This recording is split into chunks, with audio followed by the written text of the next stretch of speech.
More and WNST side of the Dundalk Mason-Dixon line, which I call Merritt Boulevard. It's a place I call home. Give it up for CJ Mosley out here tonight, everybody. I saw Luke, one Dundalk. I like the enthusiasm tonight. Coming off the bye week, I like it. CJ's got something to say, and I'm trying to adjust his microphone so without making myself nuts. I think you gotta call it Dundalk. I saw one person give me the Dundalk. Dundalk sign. Yeah. Anybody?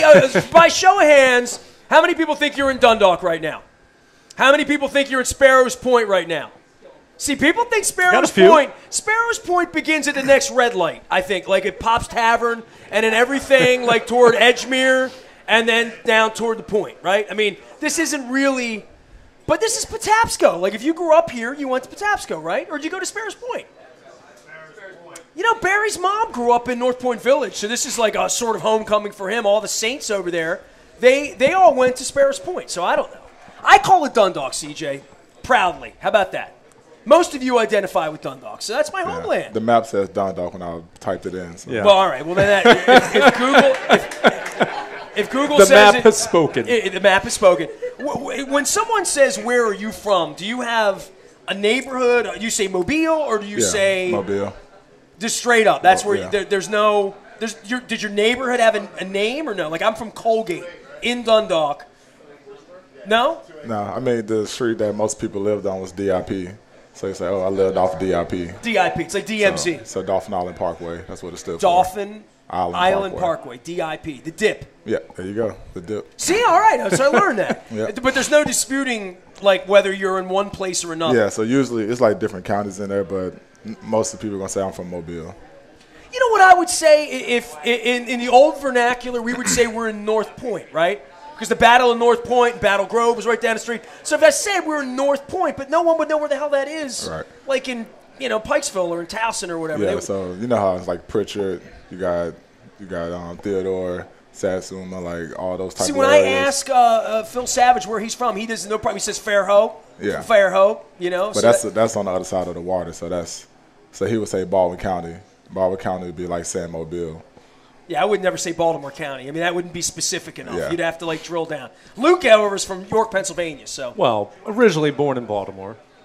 well, that's why you right love by the Orioles Mount and the Pleasant Ravens. Golf Course. Well, look, I'm going to let you handle the interview tonight because Really? Oh, here's come on. the story. Really? You're going to let me handle Luke it? You're not going to talk? Luke is the introvert here, and CJ's. You get more out of CJ than I. I'm too There'll be lots of aggressive for uncomfortable CJ. silence. He did this last year too, though, right? Yeah, he did. So he's trying to put you on the spot. You know, Right. he's afraid there's going to be silence, but we would be okay with that. Other than the fact that I try to be a professional radio guy, and I know that silence doesn't really work on radio. Dude, if I shut up right now, you guys are screwed. Nothing's going to happen here. If I don't say, nothing's going to happen. Right? Hold on. Let's just experiment. So, you like stuff? Stuff is good. I have a lot of stuff. Stuff is good. Yeah. I'll say this. You come in and you got the red hair going on, and of course, how long have you had the red hair now? It's been a while. Well, I got it back this season. So you out of season? No. Well, I didn't see fades, you opening it fades day. out. Yeah, so. sometimes I see you during the baseball season or whatever. Yeah, You like so I didn't baseball. have it then. You didn't have it then. I saw I saw the red hair and I'm like, Bama, right? You're like, yeah. And I'm like, all right, I'm not going to ask anymore. And then I saw you in here tonight and I said, have you ever met my son? And you're like, no, I never met my son. I said, you'll know him. He's got purple hair. So I can't give you a hard time about red hair if he's going to have purple hair. And he's older than you. Yeah. So, I mean, it's fun for you to be a fan though, right? I mean, and I guess what I'm getting to is I ask him, hey, how's your bye weekend? He's like, went down to Alabama, got on the bus, went over to Starkville, rooted for Bama, we won, just took us a little while longer. And I'm like, even on your off weekend, you could have been at a beach, you could have been getting left alone, you could have not been CJ Mosley of Alabama, of the Ravens, but you chose to do this. You still love this, right? Yeah, it's a big part of your life. Yeah, that and my brother plays too. Yeah, so. you got to support the bro. Yeah, so I always supporting him. But you only get a couple days off. A lot of guys were doing a lot of other things. Hey, it was still like an off day for me, so it was all right. Well, tell me what it's Tide. like to go back there when you're not playing, because you can't win, right? I mean, you can't be a part of it. I mean, it's fun. You always see last year's senior class, so with Tim Williams, his class, there was freshmen when I was a senior. So once you're out of college and in the league, you get to watch those young guys just grow up and be the next step and carry the torch, being the leaders that you try to put on them. So it's always cool to see like just that process of them being young, 18-year-old freshmen, and not getting ready to get drafted. So that's always cool to see, and just go back and be a part of it. Because when you do go back, they treat you like you're still on the team. A lot of guys go back and still work out with the team. In the locker room with the teams, you go out to practice, you go in the meetings, so it's real open policy for the players. What does Nick say to you? Hey, CJ, what's up? Nothing like that? How you been, man? Does he give you a little role to speak to guys, or are you not close enough to be a mentor at this point? He never really asked me, but I'm sure if any former player wanted to talk, he'll let him talk. So he's not, he'll let you do that. But with him, he's Nick Saban. He can say whatever he wants. So he don't really need us to give a pep talk. He never loses, man. That's all I know. Were you nervous Saturday night? Close game. You saw what happened with Georgia. I wasn't nervous. Like I said, usually around the third quarter is when you kind of see the Alabama teams kind of break away. But give the Mississippi State, they hung in there. They offense played a good game. But we just made the plays when we had to. So it was a tough win. But yeah, I wasn't nervous about us losing. Had them all the way. It's been a roll tide. Yeah, right? roll tide. Just make it interesting. It was a great day for college football. I know you didn't see all the games. I sat around all day watching games. The afternoon games weren't so great. The night games were unbelievable. I know you were. I mentioned to you the Orange Bowl, I call it the Orange Bowl, the Hard Rock, whatever it was. Man, the atmosphere there was crazy. And on television, I've never been to Starkville. It's always been one of the places I want to go because it's sort of like boutique. It's like small and tiny. It's a lot different than Tennessee or Alabama. They call it Stark Vegas. Stark Vegas. Yeah. So, and it's not that far from Tuscaloosa, so you bust down about an hour and you go there. But I've always heard about the cowbells. I didn't really hear them on television. I thought that they ban them, but they couldn't. It'd be like banning purple at a Ravens game if they were to ban the cowbell. That's what they do, right? Well, I don't know how hard it is to hear it on TV, but once the play starts, they can't. I guess it's against the rules, so they got to just yell. So when they make a play or first down, that's when they kind of shake their bells. So in between plays. I can't believe they listen to rules, right? I'm sure they get fined. So. Weren't too many of them at the very end of the game, right? Nah. Well, they're all the way up to the end of the game, the last two plays. So. That's always a tough game, though, right? To about the third quarter usually, but yeah, this time it went all the way to the wire. Who's Bama play this week? What SEC team they have on the schedule this week? Who is it? Radford? Was it Winford? No, Mercer. Pacific? Oh, Mercer. Mercer. Okay, I'm just checking. I just want to get a little tune up for the end of the season. Right? CJ Mosley out with us. We're at Costas Inn tonight. We're got some swabbing for the bone marrow register. Anybody wants to save a life? My wife is a beautiful survivor of all that. We're 2 years removed. Yeah, give it up for her. Yeah, one of the problems is I think we swabbed everybody in the city.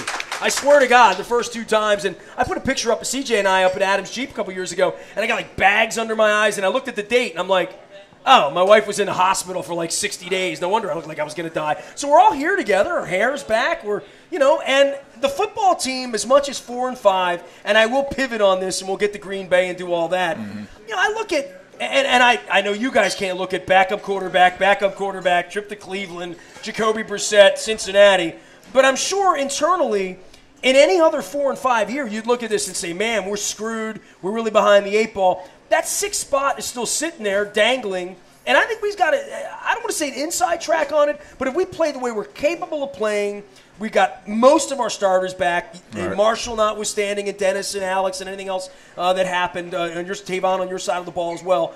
But I feel like if we play good football if we deserve to be in the playoffs, we will be. Right. And I guess that'll be judged in January. If we don't get there, it's because we lost the backup quarterbacks and stuff, literally, right? Yeah, if you're on pen and paper, pretty much. Okay, yeah, fair enough.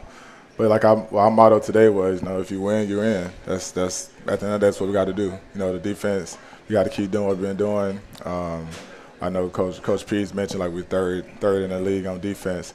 But, the games that we did lose, we gave up, simple red zone touchdowns or mental errors. So this last little stretch that we got for the next 2 months, as far as the defense goes, we just got to make sure that we try to prevent any big play or any touchdown that we can. If they, teams going to score. It'd be nice to get a shutout the whole way through, but that's highly unlikely. So first, we just got to make sure that we focus on what we have to do, focus on our job, and playing through technique and not committing mental errors. You mentioned the defense, and you're not going to get a shutout every week, but you guys have 2 shutouts under your belt. And there's a lot of talk, not necessarily you, but some of your teammates. So, there was a lot of excitement going into the year. A lot of talk about let's bring back that legacy of not just a good defense, but a great defense. In your mind, because clearly you look at it statistically, run defense, you'd like to clean it up. You guys have in your last 2 games. Yeah. What is the biggest key in your mind to taking that next step to, okay, not a shutout every week because that's unrealistic, but going from good to great, let's say, and that's what I think a lot of people are expecting of the defense, even if that's that's not what's going to be necessary to some degree. Yeah, the main thing is consistency. Now, that's the games that we played well. We was consistent through the whole game, and the games we didn't, we was consistent. At some point, then, like I said, a big play pass pop out, to break a big run, or we give up a touchdown because we didn't have our eyes in the right spot. So that's just going to be the main thing for the defense. Staying physical, obviously, going to the last couple of games, because as far as practice goes, we won't be out there as much because we're trying to get our body right for this long stretch.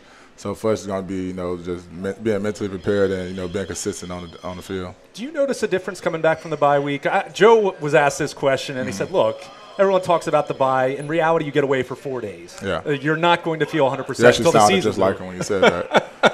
But I mean, mentally, you get the rest. You don't have to worry about nothing. Like, I didn't look at my playbook not one time because, I'm going to definitely be in it all this week. Sure. So just mentally, you can just get away.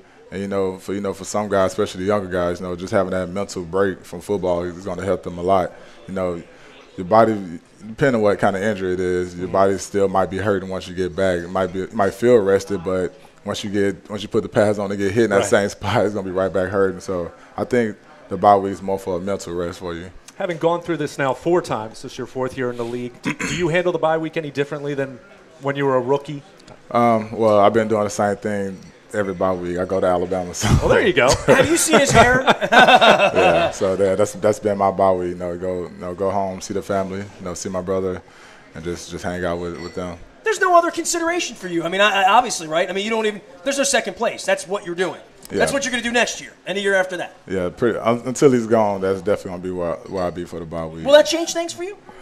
I probably won't be there as much. If it's a good game, I'll definitely catch it. But if not, no telling where he'll be. If I can see him, I can. I'll definitely go home and see the parents. So. We always want to make a memory, right? I mean, I look, I'm sitting here. I'm an old guy to you, even though I shaved today and I try to look young. But I've been to all those SEC stadiums back when I was younger, and the Ravens got in. I mean, Ravens played in Atlanta, so I went to Athens. Ravens played in Nashville, so I went to Knoxville.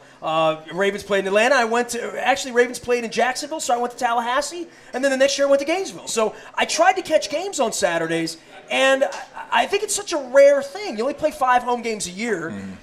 You're not going to have that many opportunities. When you get an opportunity, if it means that much to you, why not do it, right? Right, yeah. Well, I think the biggest thing once he's gone, I just want to spend my whole 3-4 days in Tuscaloosa. I'll probably just go to the game maybe that day. So I'll probably have something else to do now since he won't be there. Tuscaloosa. I don't know, man. I mean, I've been there. I like great barbecue. I'll give you that, right? Yeah, food's good there. Well, the whole Crimson Tide thing is, it's an insane amount of pressure, I think, on that program, right? At every level, and I think we see that when Notre Dame loses. We see that, throughout all the Big Ten, where we were in Nashville. You were in Nashville, same as us a couple weeks ago. Ohio State's getting crushed. Penn State's getting crushed. Maryland's getting crushed. You don't get you don't have margin for error in college football. One bad weekend, unlike in the NFL, where you still got time to make it up. You had a bad weekend a couple weeks ago. You're done. You're sunk. Yeah, well, after that, you just got to win and hope somebody else lose. That's how it goes for the college football era now. All right, we got C.J. Mosley. We're out here at Costas Inn tonight, swabbing for the Bone Marrow Registry. For there goes my hero. He had the ribs and the oysters Rockefeller. We're going to give a grade to that a little later on. I had a delicious blackened pork chop with crab imperial. What'd you go with, Luke? You didn't get dinner. I didn't get anything yet. I think I need a crab cake. I think you need a crab cake as well. Get Luke a crab cake and a beer. You broiled or you fried? What are you? Usually broiled, but I can do. That's how you stay slender like that. I try. Man, when I'm going crab cake, it's tougher as you get older. You allowed to eat fried food? Well, I just had some fries. Good, all right. Check it out. Costas Fries out here. C.J. Mosley out here. We're swabbing for the Bone Marrow Registry. We're at Costas Inn. We'll step out, take a break, and do more from Dundalk, North Point, Sparrows Point, Battle Grove, but never Patapsco. We are WNST.net AM 1570 and WNST Towson, Baltimore, and we never stop talking Baltimore sports